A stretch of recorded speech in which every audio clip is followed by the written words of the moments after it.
ኡስታዝ ሱፊያ ነህ ወሃቢያ ነህ? እኔ ሙስሊም ነኝ።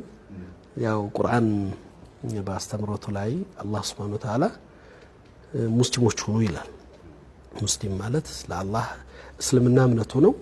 ሙስሊም ማለት ደግሞ የእስልምና እምነት ተከታይ የሆነው አማኝ ነው።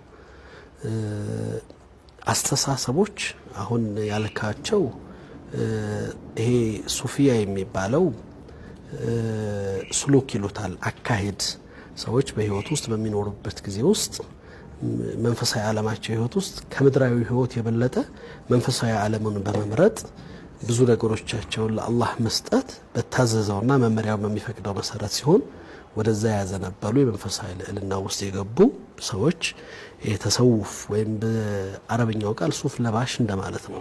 ሱፍ ለባሽ ማለት ይሄ ከምድራዊ ህይወትና ጌጣጌጥ ወጣ ብሎ የሚመርጥ ያ ደግሞ በእስልምና አስተምሮት ምድር የተፈጠረችው ለሰው ልጆች ነው። መሸጋገሪያ ናት። ምድርን ጨርሶ የምድራዊ ህይወትን መተው አይወደድም።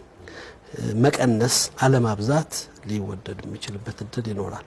ያ በህይወታችን ውስጥ ሁላችንም አማኝ ስትሆን መንፈሳዊ ማንነትህ እንድታዘነብል የሚመርጥልህ ነገር አለና የሆነ ነገር ትክክለኛውን መስመር በተከተለ ቁርአን እስልምና አስተምሮት ውስጥ የቁርአንና የነብዩ መሐመድ ሰለላሁ ዐለይሂ ወሰለም ፈለግ መስመር እስከተከተልክ ድረስ ያስከው መንገድ ሁሉ ያንን መሰረት ያልጣሰ እስከሆነ ድረስ ብትመርጠው ይሄ ለህይወት ይበጅኛል ብለህ ብትመርጠው የሚጠላ ተግባር የለም። ተሰውፍ ቢለው አስተሳሰብ ያ ነው።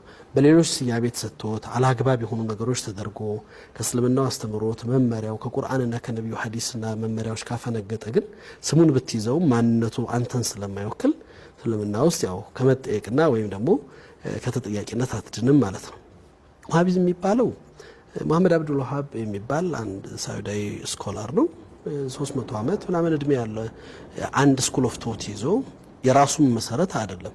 በእስልምና ውስጥ አራቱ መዝሃብ የሚባሉ የፍቂህ የእስልምናን አስተምሮት ትንታኔ በመስጠት የሚታወቁ አራት ስኩል ኦፍ ቶቶች አሉ። የአንዱኛው ስኩል ኦፍ ቶት የኢማም አህመድ ኢብኑ ሐንበል የሚባሉት ያንን መስመር የሚከተል በራሱ አካባቢ ላይ በተነሳው ሃይማኖቱ ተበረዟል ወይም ሃይማኖቱ ላይ አዳዲስ ነገሮች መጥተዋል ይሄንን ማጥፋት አለብን ብሎ ይንቀሳቀስ የነበረ ሰው ነው።